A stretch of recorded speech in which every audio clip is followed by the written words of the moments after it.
I mean, is Cooper Rush worth 2.5 points? I would hope Quinn Ewers put up a decent stat line against Arizona State. If he didn't, we have a real problem. You can say the same thing about Creighton. Okay, they have the one good game against Kansas at home. When Toast talks about the kicking market, it's like some earth is flat shit. Andy, true or false, this is going to be a dog walking. Dog walking. This is my dog walking of the day. I think it's going to be very ugly. Dog walking. I think this is going to be ugly. Hey, get the sauce. Yo, what's up, everybody? Hope you all had a nice Sunday. My Sunday actually finished okay. As a whole, it wasn't a good day. But if you talked to me around 6 p.m., I would have been like, I'm getting smoked today. Back-to-back wins in the NBA. I went 2-0 in the NBA, turned it from a 2-6 day to a 4-6 day. So I placed 10 bets, went 4-6. Obviously, not a good day, but compared to how I was feeling at 6 p.m., I'm actually in high spirits to end the day on a high note. We've got 10 MLB games for Monday, a couple NBA playoff games at the end if you want to stick around. The Trevor was not cut from the team. So I was up and at him. I forgot to I had asked Frank to come on Sunday like 5 days ago. And I forgot to let Trevor know that. So Trevor thought he was coming on Sunday morning. I just never communicated it to him that I already had somebody. So no, he was not cut from the team. I just I double booked there. So that's on me. All right. We got 10 games. Let's start with some Major League Baseball. And I know everyone's kind of feeling it over here. It's a bullpen day for the Dodgers. This guy Kasparius, I don't know who he is. It's a bullpen day though. I would imagine we're going to see an array of arms He's been here. Really good. Yeah. Well, I mean, his numbers look good. 291 ERA. And, I mean, I wouldn't worry about it being a Dodger day or a bullpen day for the Dodgers because Kasparius and Dreyer, both those guys have been pretty good. Dreyer worked today, but between him, I mean, Banda and Banda went today, but everybody else is available and good to go. I wouldn't worry about it. I mean, I don't know. That Miami offense might be dying in front of our eyes really after the last couple of days, but we'll see. I just wanted to say that about the Dodgers bullpen. No, I wouldn't worry about it too much. That's all. No, and you've probably heard me and Toast talk about this like 4 or 5 times over the last year. A bullpen day isn't necessarily always a bad thing. In fact, I mean, a lot of times these starting pitchers, you'll see the numbers get bad the second time through the order, the third time through the order. And I mean, if you got depth, a bullpen game, you never let a batter see the same arm twice. That could actually be a pain in the ass for an offense. So I don't. A bullpen day, I swear, if you asked me 2-3 years ago, I'd be like, oh, auto fade. I don't feel that way anymore. In fact, I'd probably still be down to bet the Dodgers -1.5 in this one. They just saw Sandy. They just saw him. Troy, actually, I was in the voice chat and I heard Trevor talk about this game. He thinks Sandy's going to deal. I do. You got the Dodgers just played tonight. Now they're traveling to Miami, so late night. And we all know about the Sunday night baseball travel fade spot. But again, they just saw Sandy. He got absolutely punished, 7 earned in 2 2/3 inning. It's not like he's been great. I'll admit that he's not been great, but just for the spot for the Dodgers, like. Yes, they can pop up, but they've also shown where they can, kind of struggle offensively at times. And I think Sandy getting a second go round here, I think a lot of people are just going to be like, oh, he's going to get crushed again. We already saw this, and now they're going to get to him again. But I honestly think Sandy deals. I'm going to play his under 2.5 earned runs -120. It's juiced under too, so it's just a little weird. But I'm just diving in. It's ugly. It's not going to be pretty. Like obviously. He probably should get smacked around, but I think he's going to bounce back. What's the price on that? Under what? 2.5 -120. So I'm gonna dabble with it. I'm gonna believe in Sandy. We know he's a good pitcher. He's just had a rough start to the year, so I'm hoping. Do we know that he's still a good pitcher? It's a rough year. I mean, Freddie Peralta had a bad year last year. Now look what he's doing again. He bounced back. He's going to fall off a cliff shortly. Not just that. Keep dreaming. Toast, do you think Sandy can pitch well? I mean, it's possible. I don't know. I just don't know if I trust the Marlins. I know that they put up some runs against this Dodger team when they saw him in LA, but I mean, I know that they put a 9 spot up against Oakland or whatever against the Athletics on Saturday, but keep in mind 4 of those runs came in the 9th inning and in a walk-off grand slam. I mean, I don't know if that's still 9 runs. I'm just saying, like, there's been some lulls here, and I do think that at times they're going to be underrated, but I don't know, man. This Dodgers offense, I mean, it can be kind of up and down a little bit, but I mean, in Atlanta, I don't know what to think of them getting blanked by Bryce Elder. That's what's in my head. Like, you look at all the numbers and they're gaudy numbers over the last 10 games, but I just watched them for 2 hours just get mowed down by Bryce Elder. So if Sandy has anything left, I would assume that he's going to pitch well tomorrow. I don't know. I really want to bet Miami first 5. Because I do think they're able to score some runs. I just don't know. Like, I just don't know if I can trust Sandy. Like, that's my thing. Like, not only did he give up 7 hits when he faced the Dodgers, he had 5 walks. So does he pitch a little bit better at home? Probably, but I don't know if that's enough to get there. We'll see what this price is in the morning, but it'd be Miami first 5 or pass, I guess. You can put up Miami for me, I guess. I don't know. I don't know. Agree with that one. I'll put I'm not even putting Marlins first 5 up because you don't even sound like you like it. It would only be Dodgers -1.5 or pass for me. They just saw them.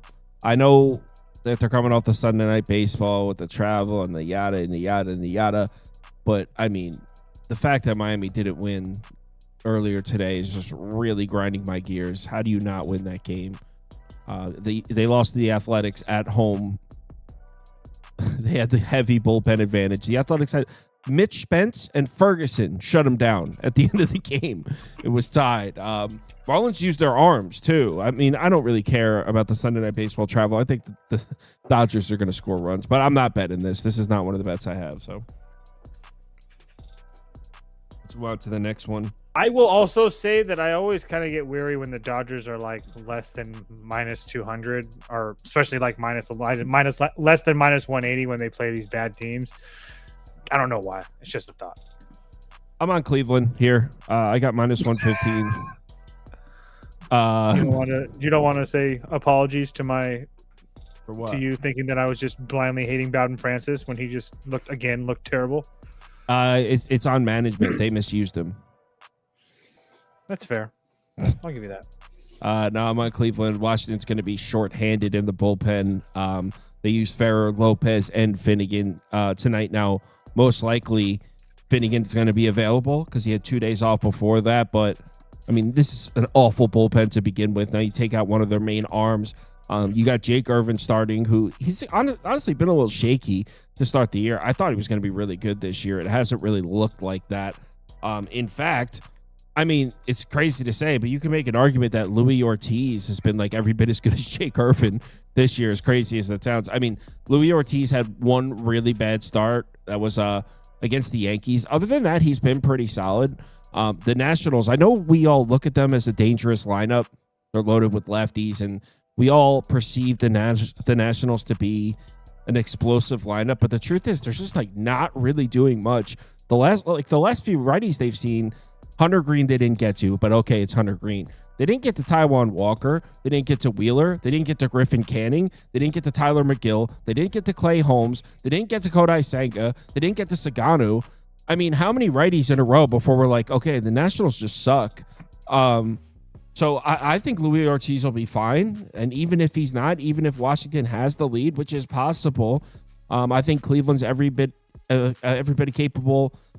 I think Cleveland's very capable of winning this game in the late innings like they did against Toronto the other night. So, yeah, Clase probably not available, but let's be honest, he might be the worst arm in the Cleveland bullpen right now. They're going to have Cade Smith. They're going to have Gaddis. So the arms for Cleveland that have been the best this year are all available. So I think I'm getting a not to mention, is Cleveland finding their stride? I mean, I think this could be Jose Ramirez. Hopefully he came back, so hopefully he's not taking a day off or just come back for one game. But this could be one of those games where we look back in 3 weeks and be like, I can't believe we got Cleveland at like a pick 'em against the Nats, because I think the Nats are going to be one of the worst teams in the NL, and Cleveland should be the top of that AL Central. So I'm at Cleveland -115.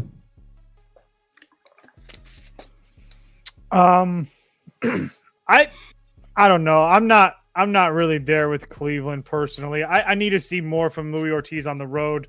I would agree. Yeah, this one has me. As much everything that you can say about the Washington bullpen, you can say about the Cleveland bullpen because all those guys worked yesterday as well. They'll be available. They had the prior days off and whatnot, but all the major guys from Cleveland in that bullpen worked as well. I don't really like the fact that the Nats had a little bit of a delay in that game today, so their travel is just going to be a little bit off. I mean, you can put Cleveland up to me. I don't know. It just feels a little bit short. I don't know why.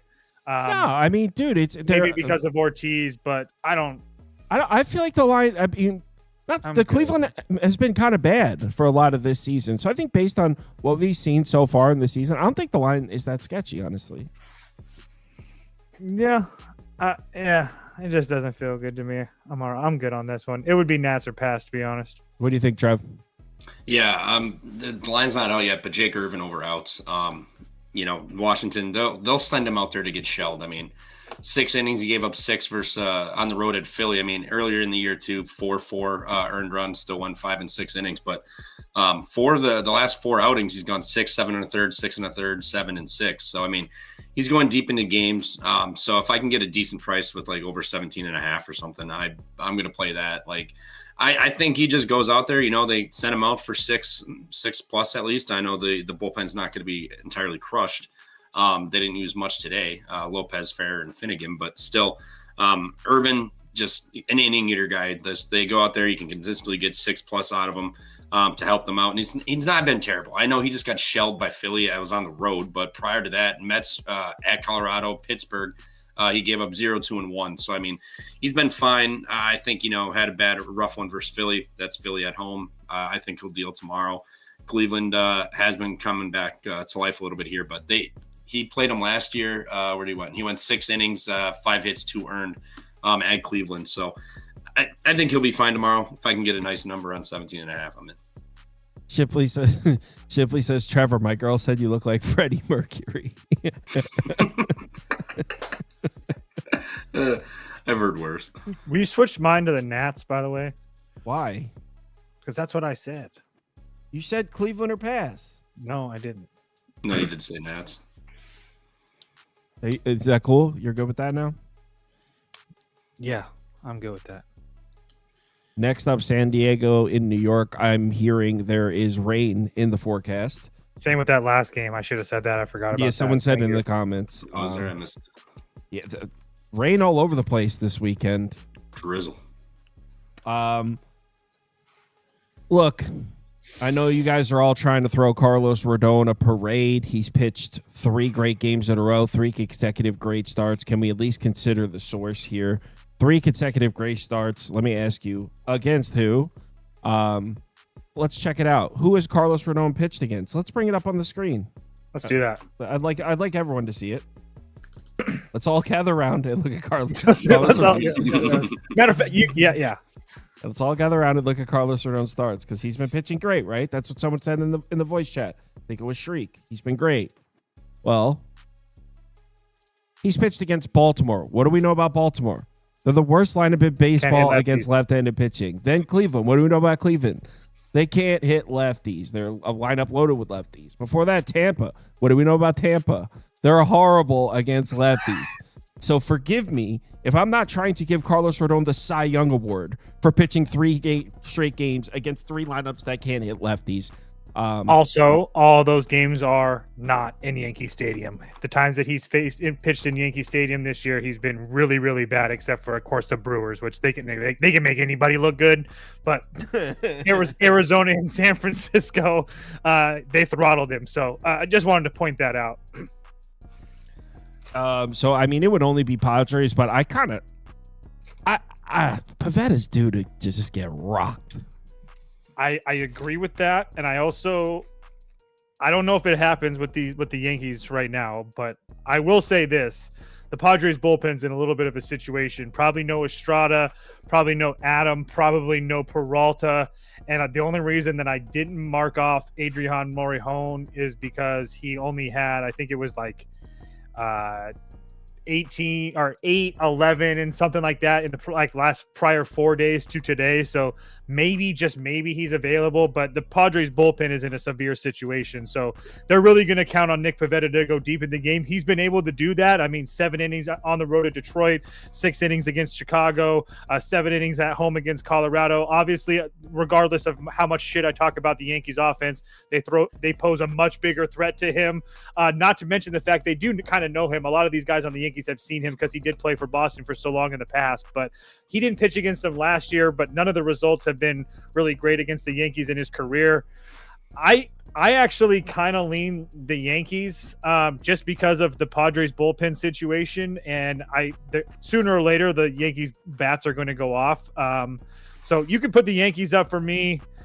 If the Padres had just 1 or 2 more arms in the bullpen, just okay, I would be all over the Padres. But I don't know if I actually bet it, but it would only be the Yankees for me, actually. I don't understand why we'd go there and not. I mean, I don't think they're going to play the game personally. Right. And the weather's weird. So this is why I can't bet it. But if you take the weather out of it, which obviously is a stupid thing to say because you can't take the weather out of it. No, but I get what you're saying. If you take the weather out of it, I think 7.5 is insanely low. There's 7. This says the graphic says 8. There are 7.5s open. I would agree with that. Yeah, I would agree with that. Yeah. You can get a 7.5 on DraftKings. You can get a 7.5 at Caesars. You can get a 7.5 on ESPN Bet. You can get a minus 114 7.5 right now on FanDuel. But obviously the weather makes this weird. But also sometimes the weather, although it's not always ideal for the ball carrying. You could get a game where like Rodon and Pivetta pitch 2 innings and then it rain delay and then neither of them come back in and you're sitting pretty. I think if the move in this one would be to grab one of those over 7.5s. Trevor, what do you think? Based on what you just said there too, that's why I like the first 5 under, and then I was even maybe going to dabble with some unders for either pitcher because, like you said, if they do start this game and then it's the rain delay is imminent at any point, given the weather for that game, and not to mention wind blowing in. So I like that first 5 under. I think if they can get that in, I don't know if they'll finish the game entirely, but again, if they play it and then it gets rained out. Pitcher unders for everything, outs, strikeouts, the whole shebang. Because if they play 2-3 innings and then gets delayed for an hour, they're not coming back in, so they're done. So, and DraftKings doesn't have actually any pitcher props listed for this game either, so I think they're pretty much onto that and well aware of it. So first 5 under 4.5 for me. I don't want to dabble with a full game just given the probability of a long delay or just cancellation. Next up. Cincinnati, Atlanta. I have a bet. Is that right? I do. So it's the right bet. What? So let's hope it's the right bet. Reds team total over 3.5 is the right bet. Place this one. I'm in. Reds team total over 3.5. You got Smith Shawver. It's just a ticking time. It's just a ticking time bomb here before Smith Shawver's sent back down, designated for assignment. He happened to him last year. They brought him up, ended up sending him down. He's not the best pitcher in the world. You got the Reds, great numbers against righties. Yes, I know they're streaky, and I know they don't show up from time to time, which obviously is a little scary. They're a very all-or-nothing lineup, and if I get nothing, maybe I lose this bet. But, on paper, they shouldn't have problems scoring runs off Smith Shawver. And then on top of that, the Braves bullpen is in all kinds of situations here. They're not going to have Iglesias. They're probably not going to have Hernandez. The Braves bullpen could be missing 3 of their most important 4 pieces. So the Braves bullpen is definitely hindered coming off the huge primetime Sunday Night Baseball. Now, they didn't have to travel. The Sunday Night Baseball game was at home, so nothing really to worry about there. But it was a huge game with ESPN against the Dodgers. They pulled the upset off in front of the home fans, close it out 4-3. So I just think it's an overall emotional letdown spot for the Braves. Hindered in the bullpen, not a good starting pitcher. Reds being the road team, they're going to have 9 full innings to get their swings in. Coming off a game where they lost 4-1 to the Nationals, I just think we're going to see runs from the Reds. So Reds team total over 3.5. 2 bets for me. Reds team total over 3.5. You got a little bit better number. I got 130, but you got a better number than me. And then Reds on the money line as well.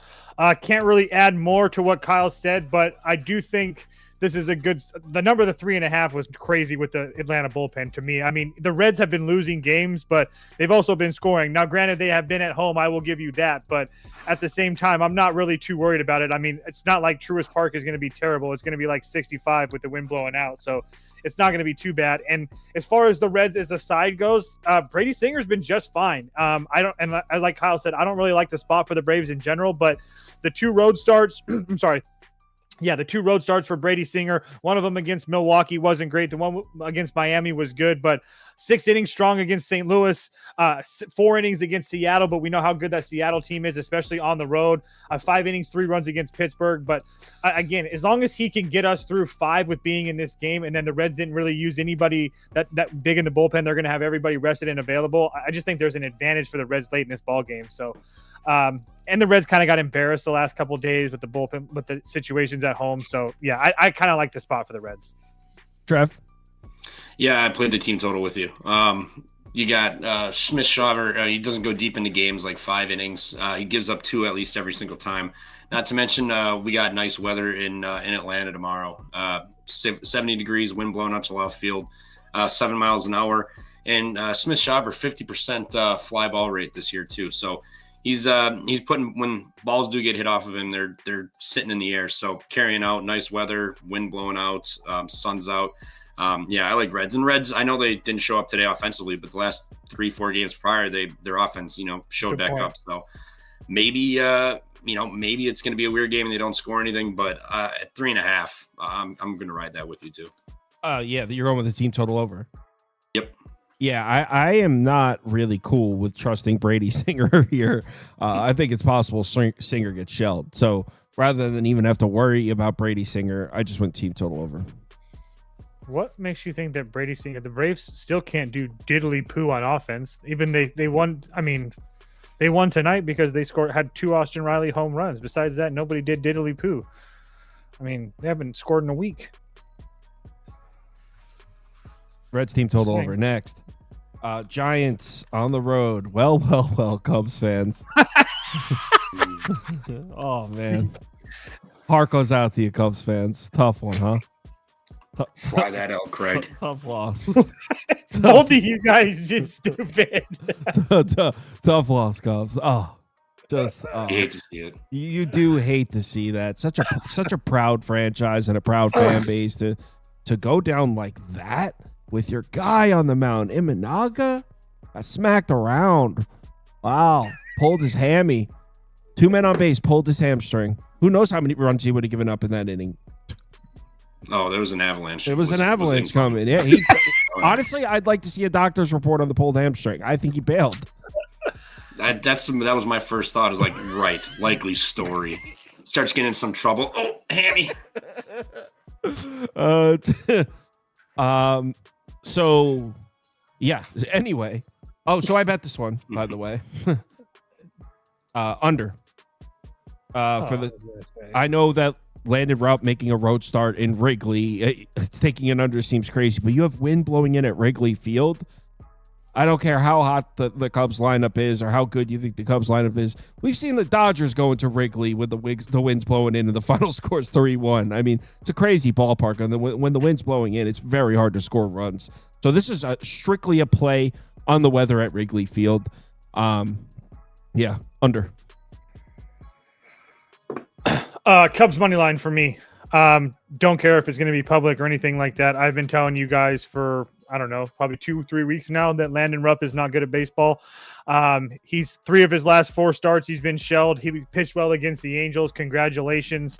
Also, I really don't like the spot for San Francisco. It's going to be the first time they've not been in California in probably, I don't know, like week 10 days, 14 days, something like that. They played a whole bunch of home games, and then they played San Diego on the road for only 2 games. So now they're going to come to cold Wrigley Field. The Cubs just got embarrassed by the Brewers and shut out. Matthew Boyd has been very, very good. He's like one of my up-and-coming favorite pitchers in the league right now. The Giants haven't really done anything versus lefties at all, besides maybe Kyle Freeland is the one that they got to. But besides that, they really haven't done anything. I really like the Cubs tomorrow. Minus 145 on Caesars. Trev? First 5 under. Again, like Toast said, Giants don't do anything versus lefties. 3 earned, 1, 0, 0, 0, 2, 3, and then 4 on Rodon. That was like 3 weeks ago at this point. So it's been a while since they've been able to hit lefties, and now you're going into regularly with wind blowing in. It's going to be 50 degrees. It's going to be a chilly one. And so I just want to get in and out. I know Landon Rupp has not been good. I'm fully aware, but Boyd's been fine, and I think it's going to be a struggle to score runs, especially given the weather situation tomorrow. And Cubs coming off of a heartbreaker, they're down in the dumps, just dragging their feet. It's going to be an ugly game tomorrow. They're not going to want to play baseball after losing to the almighty Brewers today. Yeah, I think you're tripping. Um. And Landon Rupp, we believe. Hey, I was in the chat telling everybody Brewers -1.5 was free today, and I got clowned.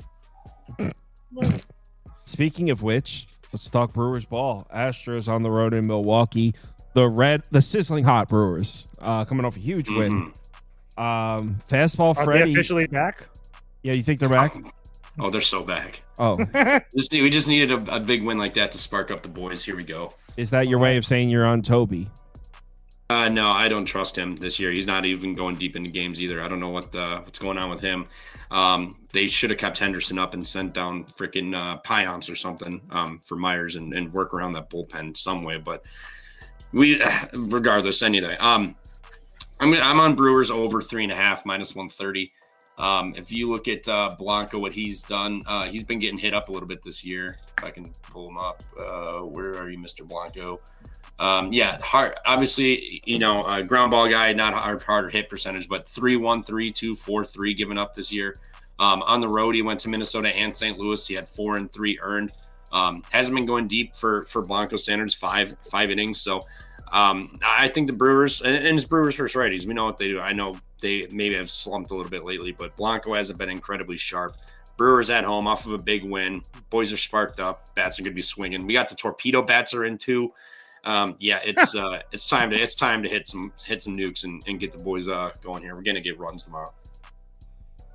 Well, okay. This game was weird though. The ball was not carrying in this ballpark. They were barreling Imanaga up and flying to the warning track. I don't know what was going on. Yeah, Manfred delivered shit balls for that game. They didn't want their one of their nice Japanese pitchers getting absolutely shellacked, so they had to. I'm telling you, there was something like if you watch the condensed version of that game, watch how many times the Brewers hit a ball and you're like, oh, it's out, and then it was like 20 feet short of the fence where it like barreled. Something was going on. The ball was not carrying in this ballpark. Toast, what do you think about this one? I don't have much on this one. It would be over or pass, I guess. Like Trevor said, I like Tobias Myers. Mm-hmm. He's pitched a lot on the road so far. His only 2 starts. His only 2 starts are on the road so far. But like Trevor's, like 4 innings and 2 innings, and we all know how that Brewers bullpen is, regardless of how they've looked somewhat decently, or at least today. As far as Blanco's concerned, I don't know. He's one of those guys that's kind of like an enigma to me. I don't think that he's very good at all. I think last year was kind of I don't know. We'll see what happens, but I really don't trust him. So I can't really say. It's not like he's been pitching bad, but he hasn't really been pitching fantastic either. So again, I can't really say that. Again, I don't really have anything bad to say about Blanco, but I do trust that this Milwaukee offense can get to him. But again, at the same time, I feel like I thought that today the Milwaukee offense was going to break out soon. Like it just was going to happen sooner or later. It didn't really happen. And when you're not scoring on guys like, Tyone, Ben Brown, Sean Burke, Shane Smith, I guess sooner or later they're going to break out, but I don't know. But and they don't have any really good lefties. Like Terrain and Yelich, maybe that's about it. Like I don't know. Terrain's the GOAT. What's the deal with the Brewers bullpen? They suck. I meant their availability. They suck. They do. Let's just call it how it is. They're fucking terrible. I'm assuming they used all their arms with a 4-0 win. Yeah, I'm pulling it up. Koenig, Uribe, McGill. Yep. Yeah, they used their main 3 guys. They're gonna have no Uribe. There should be good though. Yeah, I kind of like Houston. I think Houston should be like -120, -125. Yeah, I would agree with that. Houston also has all their major bullpen arms. They use Scott, Gusto, Okert, and Ort and those are all like their lower level. That's like their B squad. So Astros are going to have everybody, all their main guys available. Dude. This price is weird on this game, though. I know, that's why I said over, because I think that both teams can score. Well, I didn't bet it, the Astros have dropped 3 of the last 4. Yeah, it's still like the Brewers bullpen is liable to give it up to anybody. I agree with you with the price, Sauce. I feel like the Astros have a significant advantage in the bullpen just because we know that Tobias Myers doesn't go deep into games. Like, it's hard to think that he's magically going to go like 5 or 6 innings in this game. So, again, I don't know. I felt like I'm missing something with Houston. That's why I don't understand. I don't think we're polling Milwaukee. I don't think people like the Astros. I think that's what it is. I mean, they have a significant, in my opinion, they have a significant advantage late in this ball game with their bullpen. You can get a minus 102 on FanDuel. I don't know. Josh Hader back in Milwaukee too. I knew you were. I had thought about that earlier. That's funny. White Sox Royals. Charles took the White Sox first 5 at plus 185. Why isn't the Royals bullpen tax? You're asking me to explain the rationale of Charles? I'm sorry. I'm sorry. Shout out to Charles, though. He's done a really good job with the spreadsheets and the voice chat. Voice chat. I'm surprised at how, I thought it would turn into a circus with that many people, but everyone's pretty good about, just chilling and, waiting their turn to talk, except for Steve. Yeah, let's let him do his thing. So they're probably the Royals probably aren't going to have Urseg. They're probably Urseg's not going to be available. Lynch, I guess everybody else is going to be available, but just the first 5. I guess the White Sox bullpen is just as bad. I guess the Royals bullpen isn't as bad as I thought, but I don't know. I have no interest laying minus 247 with the Royals at home. So I guess. Yeah. I mean, do you have anything, Trevor? This is a rock and a hard place here. Yeah, I kind of like the over 8. We've seen the Royals offense kind of climb out of a slump, and they've been scoring runs lately. And the White Sox versus lefties haven't been terrible. I mean, 5 of their 9 of the starters they've seen this year, they've gotten 3 or more off of those guys too. Not to mention the weather is looking pretty promising. Where is it? 72 degrees, slightly blowing in 4 or 5 miles an hour, nothing serious. But White Sox have been scoring. Royals offense is waking up. I know it's Cole Reagans, but I feel like this should be a 7.5 if both these guys were going to absolutely deal like they have been. I know Shane Smith's been the better arm for the White Sox, and Cole Reagans has been hit or miss at times this year, but he's damn good, but he's still giving it up a little bit. I think the Royals offense has woken up, and the White Sox, 5 of the 9, they've gotten anywhere from 3 to 7 runs off of lefty starters this year. So I'll take the over 8. I think we're going to get some runs here, and not to mention that White Sox bullpen is going to come in at some point, and that's add another 4 runs at least on that. So I kind of would lean the other way. I don't know where the runs are really coming from. I mean, how many are we expecting the Royals to score? I mean, and so to answer your question, that the Royals bullpen is not in that bad of shape. Yeah, I know. That's all I said. Not that bad. I knew they didn't have Urseg, but they used That's it, though. Cruz. I thought they used Lynch, and they didn't. But regardless, I do think that Cole Reagans probably bounces back after getting shelled the last 2 times. But I would probably just go here. I'm not paying to see it. Royals minus 1.5, honestly, but I'm not doing it. Or an under. I don't know where you think those runs are coming from. Dude, the White Sox have gotten the lefties. I mean, Kikuchi, Valdez, Springs, whatever. Crochet, they got some. Newcomb, they got. I mean, I know Reagans is better than most of those guys, but they still have been hitting lefties. I mean, they just saw one 2 days ago too. So I'm just gonna roll the dice. Give me 3 runs, White Sox. I think we're fine. Pirates on the road in St. Louis. Steez likes O'Neal Cruz first home run. I didn't even know that market exists. Dead ass. He said that. I'm not kidding. He said that. He likes O'Neal Cruz first home run. I mean, he has a couple leadoff home runs. I get it. It makes sense, but I think it makes no sense. Wild market. Probably doesn't even know what the price is. Just fire it. I would actually be curious in what that is, because I wonder if how much different would that be than betting it live every time he gets a plate appearance? You know what I mean? No idea. Yeah, you're right. Touche.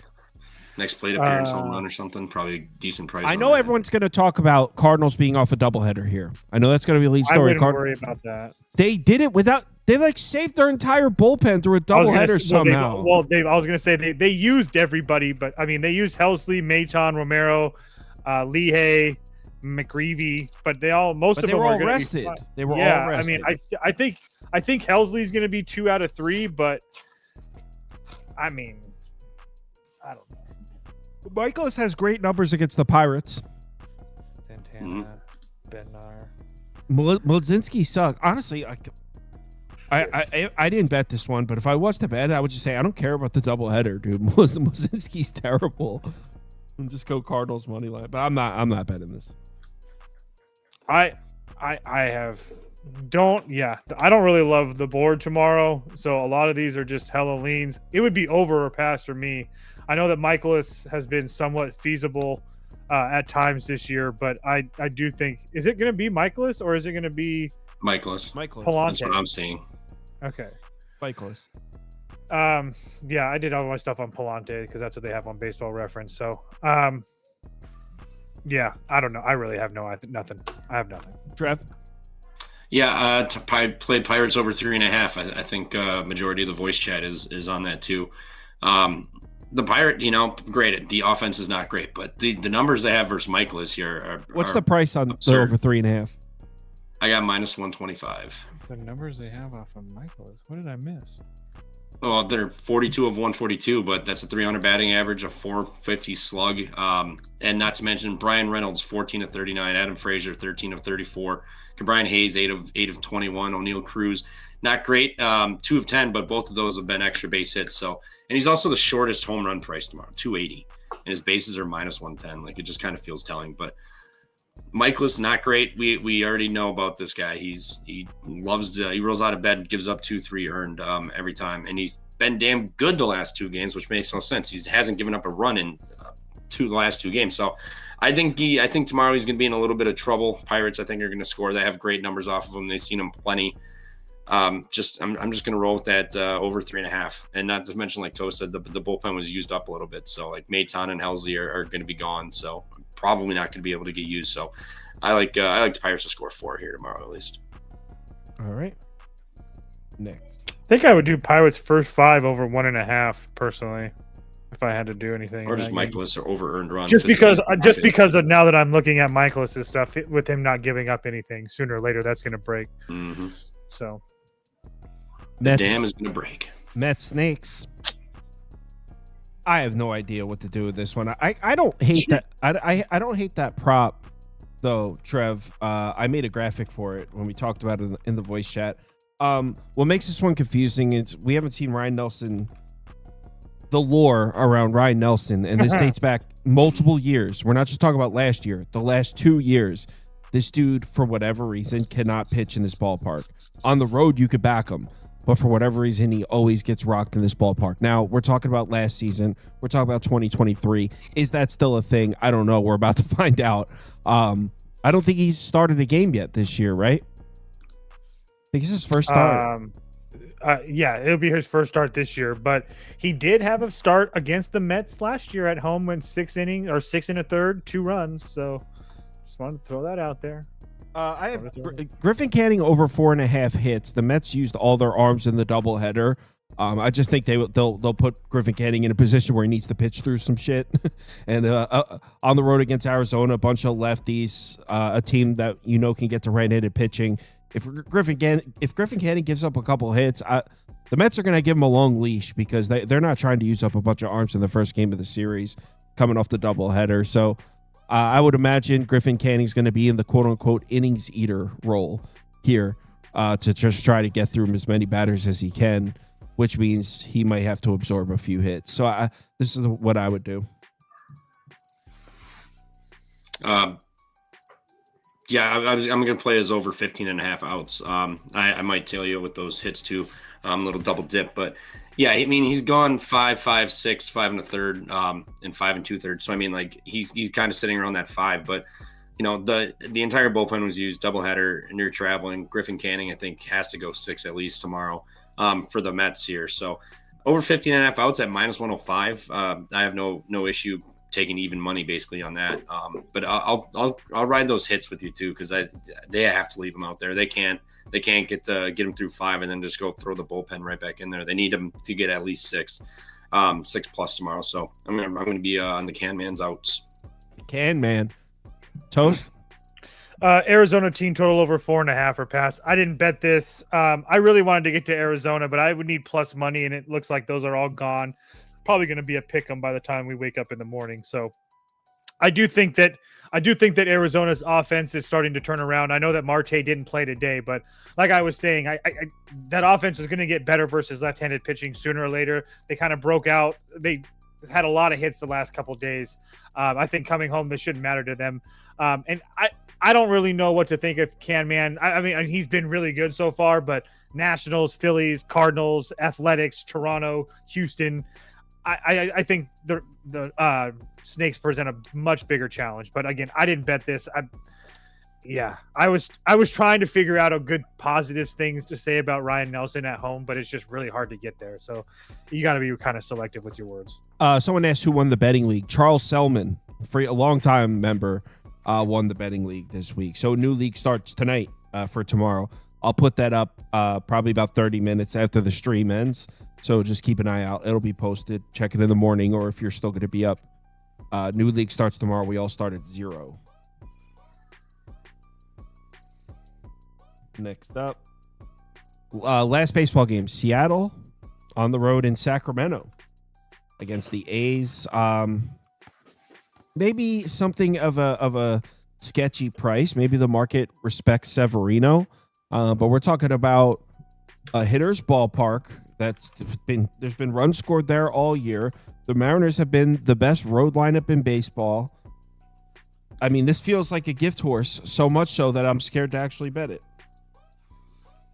I don't think they could price it that much different. I mean, the A's has been just as good as the Mariners have been. So, I mean, for what it's worth, I just wanted to throw that out there. So it's Severino at home that bothers me. The A's got lucky to win tonight, dude. Okay, but they're still 7-3 their last 10. So regardless, they've won a lot of games, and not lost them. So lucky or not, they're doing it. So I don't like the fact that they're coming home from a road trip and Seattle just got blanked today. A road trip on the other side of the freaking world. They were in Miami. So, and on top of that, Severino really hasn't been good at home. He pitched well against the Mets. I think that was the Mets' first game coming over from the East Coast. I could be wrong about that, but the Cubs got him, the Padres got him, the White Sox got him. I mean, 3 runs on 6 innings isn't incredible, but when you factor in it's the White Sox, it's really not that great. So, it would only be Mariners or pass, but you could say the same thing about Bryce Miller. I'm not really trying to play an over 9.5 or a 9 either. I don't know. I don't really love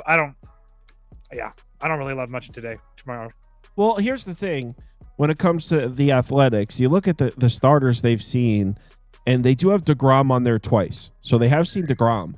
You take out DeGrom, and the starters that the A's have seen, we're talking about righty starters, Max Meyer, Beloso, Tyler Mahle, you got Nate Eovaldi, he's good, Davis Martin, Jonathan Cannon, Sean Burke, Kumar Rocker. So I'm inclined to call bullshit on some of these Athletics. And now do that for Seattle. Jack Leiter, Kokonowitz, Meyer, Gillespie. Yeah, you could say the same thing. But I mean, dude, Seattle's been doing it all season, though. I'm just saying. Like that. If we're going off of we're doing that game, we can play that game on both sides. That's all I was trying to say. Yeah, I don't. I see. Everything tells me Seattle. Everything tells me Seattle. I mean, it doesn't. Everything. Yeah. So their bullpen's better. Their bats are better. Their starters better. I know that Bryce Miller usually on the road isn't the spot that you want to back him. But again, yeah. What do you think, Trev? Yeah, I like the under here. You got both teams traveling. Like I said, the A's flying in from Miami now, heading home. You got wind blowing in 10 to 12 miles an hour from left field towards first base. I know it's going to be nice, sunny, 80 degrees, but both teams traveling. You got Bryce Miller, who's hit or miss. Like on the road, he hasn't been sharp. I'll give you that. 3 road games, gave up 4 at San Francisco, 4 at Boston, and then blanked Cincinnati. But I already saw the A's to start this year, gave up 3 and 5 2/3. Severino has been solid. I don't mind him. And again, just bad travel spot. I just think both teams come out a little dead, and the wind's not going to help at all, especially with all the home runs that are hitting this park. Now it's going to have double-digit wind blowing in. I think it's going to be like a 4-2, 3-2 kind of game. So I'll take the under 9 here. I just want to point out too that like Mason Miller, like a couple of these guys should be available, but Oakland, because Oakland only used Spence and Ferguson in the bullpen today, so Ferguson won't be available. But Miller and Sterner both have worked a lot 2 of the last 3 days coming into tomorrow. So I just think that there's a huge advantage for Seattle later in this game with their bullpen getting the day off today. So I just feel like this is a really, really cheap price for Seattle. Really cheap. It's too cheap. I'm not betting this shit. Me neither. I can't. That's what I'm saying. Like, I'm not. There's definitely some kind of sharp angle for this. You know what this reminds me of? This reminds me of when Tanner Bybee was super cheap in Baltimore and was like, "Why are we doing this? Like, it doesn't make any sense." I'm just, you know what I'm saying? Like, it just doesn't make any sense. And then now, and we're like, "Oh, okay, I guess it does now." I'm going to talk some NBA, gentlemen. Enjoy your night. Go Reds. Go Reds.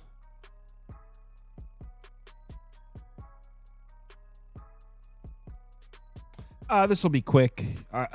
You guys see me yawning. I don't know why I'm so tired tonight.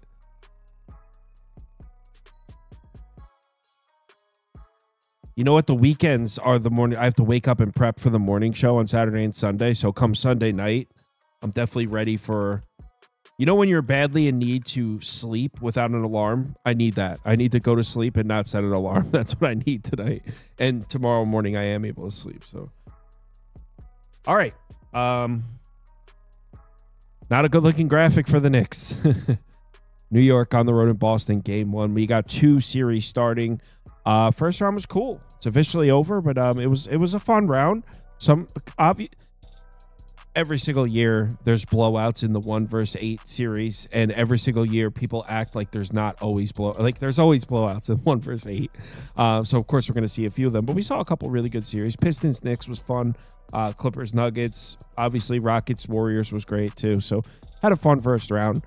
So this is our first peek into the second round. Well, actually that's not true. We had a second round game today, Pacers and Cavs. First peek into this series though. Knicks on the road in Boston. You guys already know what I did. Let's go ahead and get it on the screen, though. Let's fly the colors high.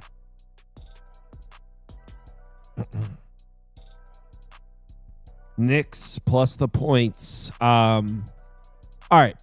So entering this season, the Knicks had been a thorn in the Celtics side. The Knicks had a pretty good record against the Celtics. Entering this season. That's before we got to this season. And that's very important to mention before we got to this season, because this year the Knicks have really struggled with Boston. But, well, you can see it on the screen. 4-0 straight up.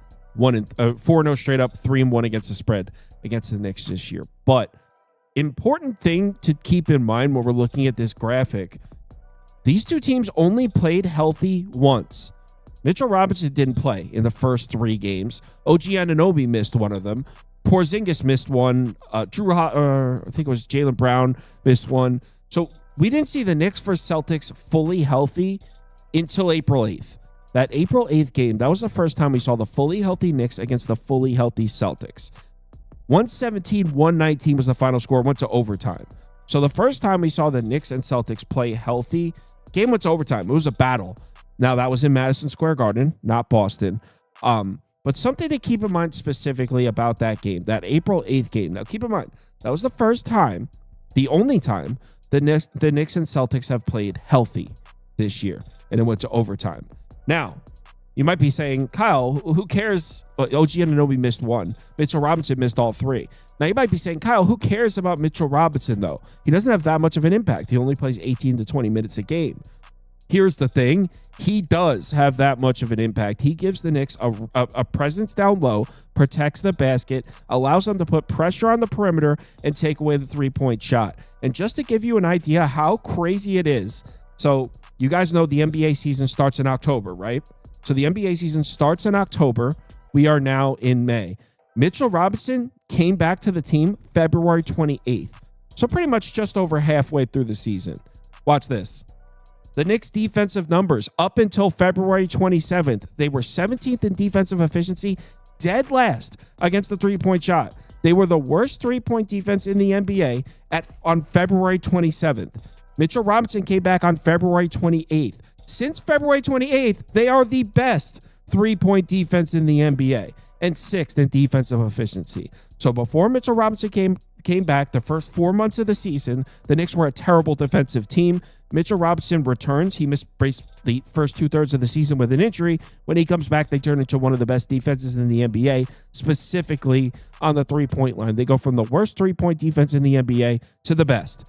That's how much of a presence he is down low. When he's on the floor, granted, it's only 18 to 20 minutes, but that's a decent amount of time. When he's on the floor, they could put a ton of pressure on the perimeter and take away the three-point shot, which is huge when you're playing the Boston Celtics, who obviously take more three-point shots than any other team in the NBA. So I like it. The only time we saw the Knicks play Boston with Mitchell Robinson on the floor was April 8th. Game went to overtime. It was a 2-point game. I personally have this one at 7, 108.7 to 101.6. So I bet New York plus the points. I also think the total's a little high. It's at 212.5 right now. I have it, you can see on the screen what I have it at 210. So I also lean towards the under. Didn't bet it though. Game one totals are a little challenging. You never know. I want to see what kind of pace this is going to be played at, and then maybe we could bet some totals. Based on what we've seen, these are two of the slowest paced teams in the NBA, and what we've seen in these playoffs is some really slow paced games. So combine that with the fact that New York and Boston are just super slow paced teams, I think that equals a very slow paced series. Wouldn't be surprised if the final score is 99-94 Boston. So I do lean the under. I didn't bet it. I took New York plus the points in this one.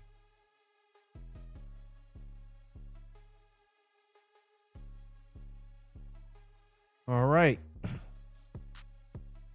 Next up, Denver, Oklahoma City.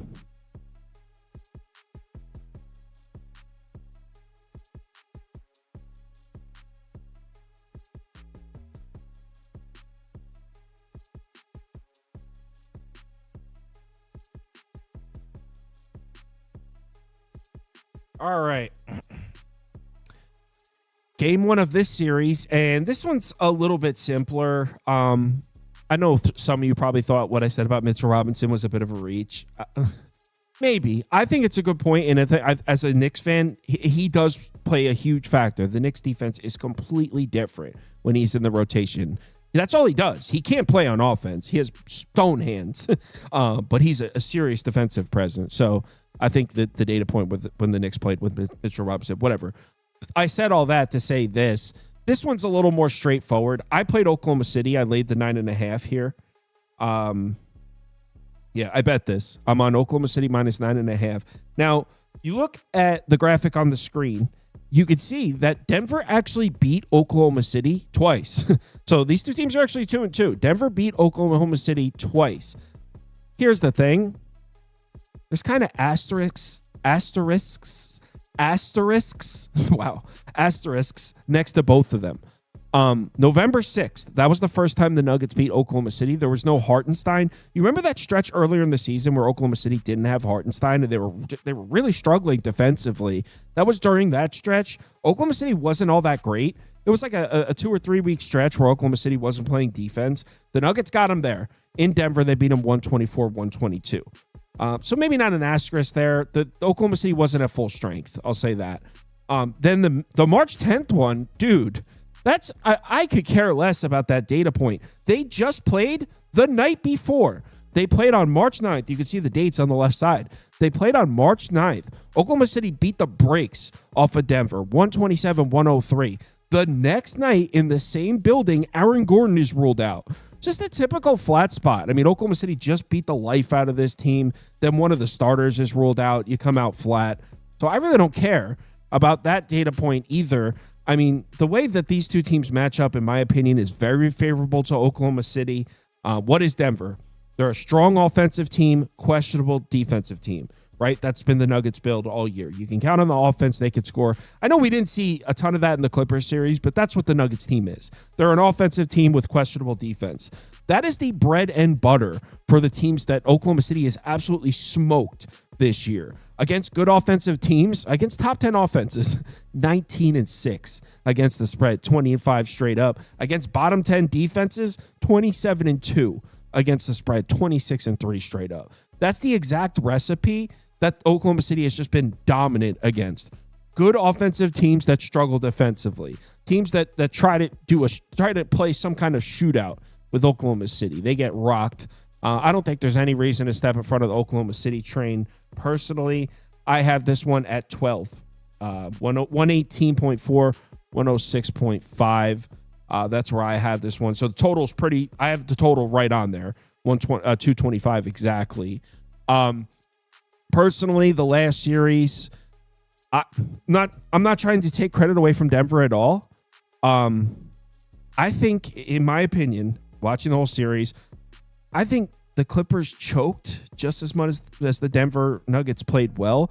I'm not trying to take credit away from the Nuggets. They played fine, but I think there was a lot of Clippers fumbling the bag there, in addition to the Nuggets playing well. So basically, the reason I'm saying that is that series against the Clippers, it didn't really move the needle on my opinion of Denver, because I think the Clippers just fumbled it.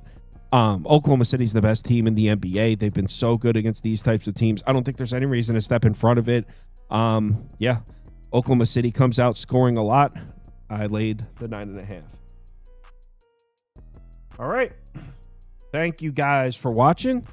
Tomorrow, 4 p.m., be back to go through it. We'll have some guests on like we always do. New betting league will be up. Give me about 30 minutes. I'll have the new betting league up. Yeah. Thanks, guys.